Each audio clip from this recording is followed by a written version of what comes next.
Olá, alunos, tudo bem com vocês? Espero que sim. Hoje, na nossa aula de Geografia, do dia 5/5/20, nós vamos falar sobre os domínios morfoclimáticos do Brasil. Nas últimas aulas, nós falamos sobre os climas que atuam no território brasileiro e nós vimos como esses climas eles são bastante variados. E da mesma forma como os climas, as vegetações do Brasil também são bastante diversificadas. E essas formações, elas vão estar relacionadas com os locais de origem, né? Os locais que deram origem a elas. Então, vai ter fatores que vão influenciar, assim como no clima, vai ter fatores que vão influenciar na vegetação também. Como, por exemplo, o relevo, o clima, são fatores que influenciam diretamente na vegetação. Quando nós falamos de domínios morfoclimáticos no Brasil, na geografia brasileira surge um geógrafo muito importante chamado de Aziz Absaber, e ele formulou estudos que vão possibilitar reconhecer essas formações vegetais do Brasil. Ele levou em consideração, por exemplo, o solo, o relevo, o clima do lugar, né, para se formular esse estudo sobre os domínios morfoclimáticos. E de acordo com esse geógrafo, o Absaber, existem 6 grandes domínios morfoclimáticos no território brasileiro que nós vamos ver a partir desse momento. E agora eu estarei virando a minha câmera e eu estarei explicando esses 6 domínios morfoclimáticos a partir de um mapa conceitual que eu fiz, ok? Então agora nós passamos a ver os 6 grandes domínios morfoclimáticos, que é o domínio amazônico, domínio das araucárias, domínio da caatinga, domínio dos mares e morros, domínio do cerrado e domínio das pradarias. Vamos começar falando sobre o domínio amazônico.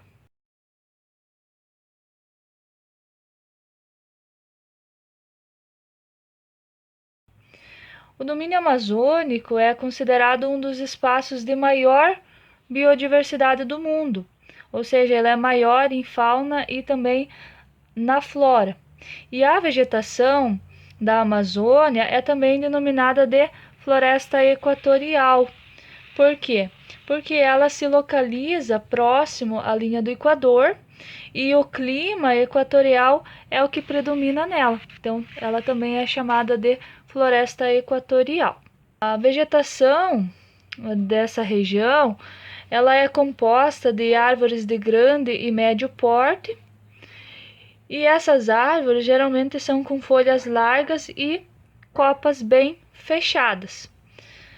É considerado também um dos espaços de maior biodiversidade do mundo, porque abriga diferentes povos indígenas e tradicionais que possuem os seus hábitos, suas culturas e também os conhecimentos que são únicos. Outro domínio que nós temos é o domínio de araucárias.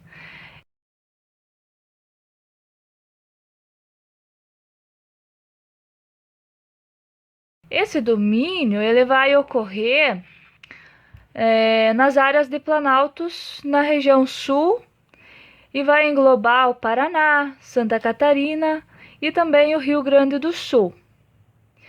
Nesse local vai predominar o clima subtropical, aonde tem características como temperaturas amenas durante o ano, e os invernos desse clima são invernos bem frios, lembrando da aula passada. E as chuvas também são bem distribuídas. A floresta que vai predominar é a floresta ombrófila mista, que possui diversos tipos de plantas nela, e vão se destacar mais nessa floresta são as araucárias, o tradicional pinheiro. Também o domínio das araucárias vai contar com áreas de campos e vegetação rasteiras. Outro domínio é o domínio de mares e morros,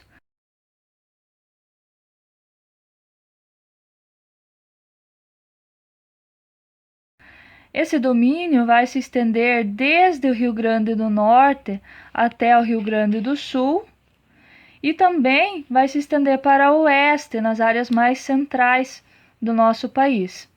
São áreas, como o próprio nome já diz, áreas formadas por morros, e esses morros eles são recobertos por floresta tropical, ou seja, são recobertos pela Mata Atlântica.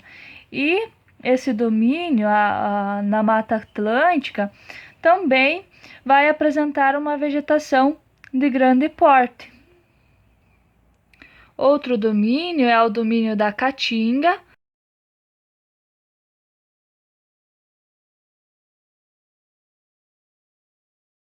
Esse domínio vai ocorrer no sertão do Nordeste e também parte de Minas Gerais, em planaltos e também depressões. O clima que vai predominar na Caatinga é o clima semiárido, uma vez que o volume de chuvas dessa região é bem baixo e também mal distribuída durante o ano, ou seja, chove tudo de uma vez e outra parte do ano permanece seca. E a palavra caatinga, ela vai significar mata branca, porque ela é constituída por arbustos que perdem as suas folhas durante o período seco, que é muito diferente, por exemplo, da Mata Atlântica, que é bem fechada, a floresta amazônica, que são florestas densas, fechadas. Também o domínio da caatinga é composto por plantas como o cactus, né, xerófitas, que acabam armazenando água no seu caule e muito utilizada para a criação de gado nessa região. Outro domínio é o das pradarias.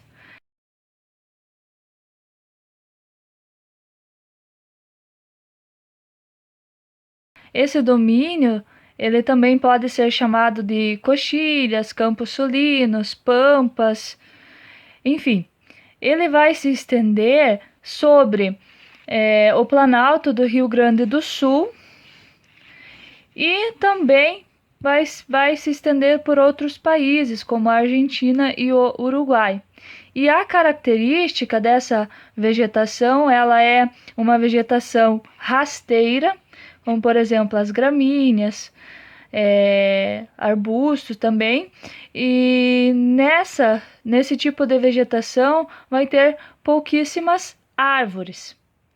E algumas áreas elas vêm sofrendo o processo de arenização, que é a perda natural do solo, da vegetação, tornando o solo exposto. E o último domínio é o domínio do cerrado. O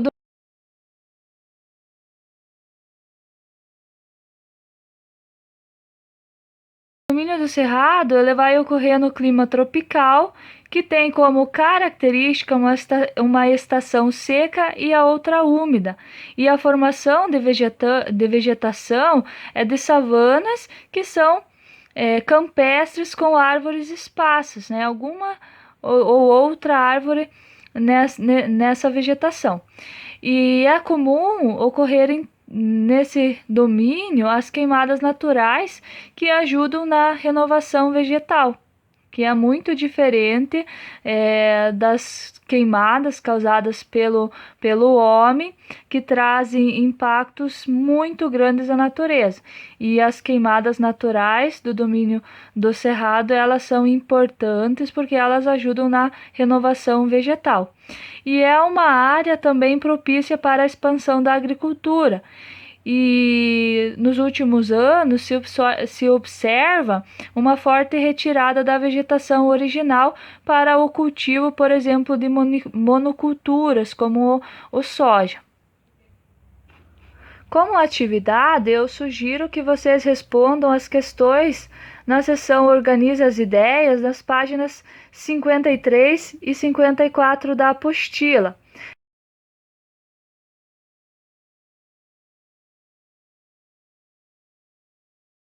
Qualquer dúvida, eu estou aqui, estou no aguardo, pode me chamar que eu estarei respondendo, ok?